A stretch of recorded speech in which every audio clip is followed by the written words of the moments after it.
Welcome to this explainer. Today, we're taking a really close look at the bedrock of the whole AI ecosystem, how it actually handles data.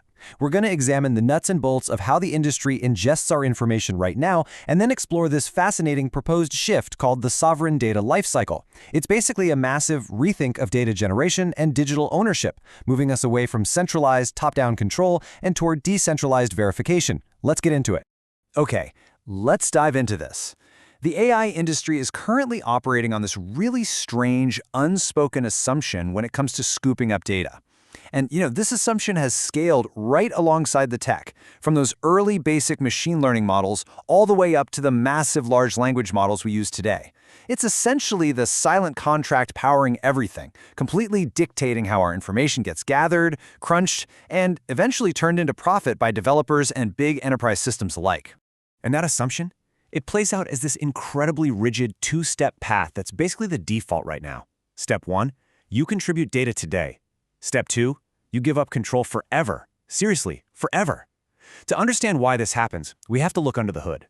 When raw data gets fed into an AI model, it's vectorized. It gets mathematically shredded and transformed into weights and biases, scattered across literally billions of parameters in a neural network. Because of that massive structural transformation, trying to re-engineer the model to track down, extract, or manage your original piece of data? Yeah, under traditional frameworks, that is virtually impossible. The very second that model is deployed, poof, your relationship with your data is completely gone. Let's move to and see how this builds into the next section, the data black box and losing visibility.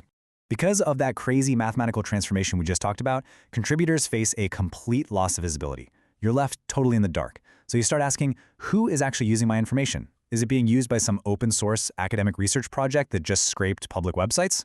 Or is it wrapped up inside a closed source proprietary enterprise model that's powering incredibly lucrative commercial products? Right now, the infrastructure gives us absolutely zero mechanism to tell the difference between the two. Then you've got to wonder, how often is it being used?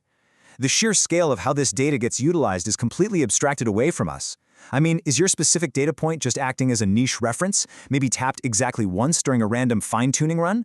Or has it been deeply baked into a massive foundational model that's getting hammered with millions of high-frequency API calls every single second across global consumer applications?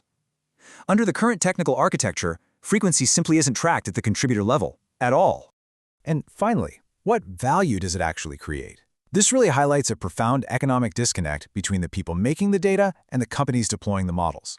We routinely see these astronomically high enterprise valuations and massive revenue streams rolling in from parameter tuning and inference. But figuring out exactly what fraction of that economic value comes from your specific data contribution, in today's environment, that remains structurally impossible to quantify. The hard reality of our current architecture is that nobody knows. Without any tracking mechanisms built into the foundation itself, all those crucial metrics, who's using it, how often they're using it, and the actual value generation, they are permanently lost the instant the model trains. As a contributor, you are left holding the bag with zero leverage, zero insight, and absolutely no connection to the ongoing utility of your initial input. Now, what's really interesting about this slide is how Kadata approaches this with a sovereign data lifecycle. To really wrap our heads around this proposed paradigm, we have to look at a fundamental shift in how we categorize data. The old, traditional model, it just treats data as compute fuel. It's a totally disposable resource that you burn through during training epochs and then immediately toss aside from a tracking perspective. But this new proposed framework, it flips the script entirely. It treats data as a cryptographic asset. Suddenly, your data is an owned, highly traceable entity. It has a definitive, verified history tied to a specific address, and it's explicitly designed to keep its identity and structural integrity completely intact, even post-ingestion. And this brilliantly illustrates our next focus: transparent life cycles recorded on-chain. So how do we actually turn a disposable resource into a permanently traceable asset? Well, the mechanics rely on 4 key pillars operating on a decentralized ledger. First up is provenance. Think of this as an unbreakable cryptographic signature that permanently verifies the exact origin point of the data. Then we have attribution, which physically traces and assigns specific credit back to the originating entity. Third is licensing. This part is handled programmatically via smart contracts, meaning the rules of execution are automatically dictated and enforced before an AI model is even allowed to process the data. And finally, ownership. This establishes the ultimate, undeniable rights to that digital asset.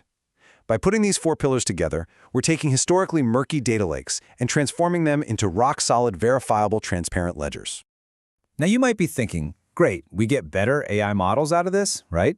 Because yes, cryptographically verifying data inherently reduces model hallucinations and boosts accuracy by enforcing strict database hygiene. But here's the thing. While getting a smarter, more accurate model is definitely a notable output, it is fundamentally just a secondary utility. The true primary architectural goal detailed in the source material goes way beyond that. It is about rewiring the structural economics of the entire AI ecosystem itself. So, the crucial point is connecting contribution to value, which is truly the ultimate goal here. The source material frames the thesis perfectly with this quote. It's creating a system where contribution remains connected to value creation. That is a massive paradigm shift. The mechanics of actually establishing this connection rely on tokenization and distributed ledger systems to bridge that historical gap between the initial data input and the eventual corporate output. By implementing these on-chain records, the whole ecosystem gains a verifiable, unbreakable link. It guarantees that the generation of data stays tightly, permanently tethered to the downstream economic and functional utility it eventually creates. So it all boils down to this really provocative question. If your data creates value, shouldn't you remain connected to it? Look, trying to implement a globally decentralized ledger for AI training introduces absolutely massive logistical hurdles. For sure. And it really forces us to confront what this means for all those foundational models that have already been trained and deployed under the old black box paradigm. The transition from treating data as disposable compute fuel to treating it as a sovereign digital asset, that presents immense structural challenges and profound economic implications for the entire AI industry moving forward. It's a huge shift, and it leaves us with a lot to think about.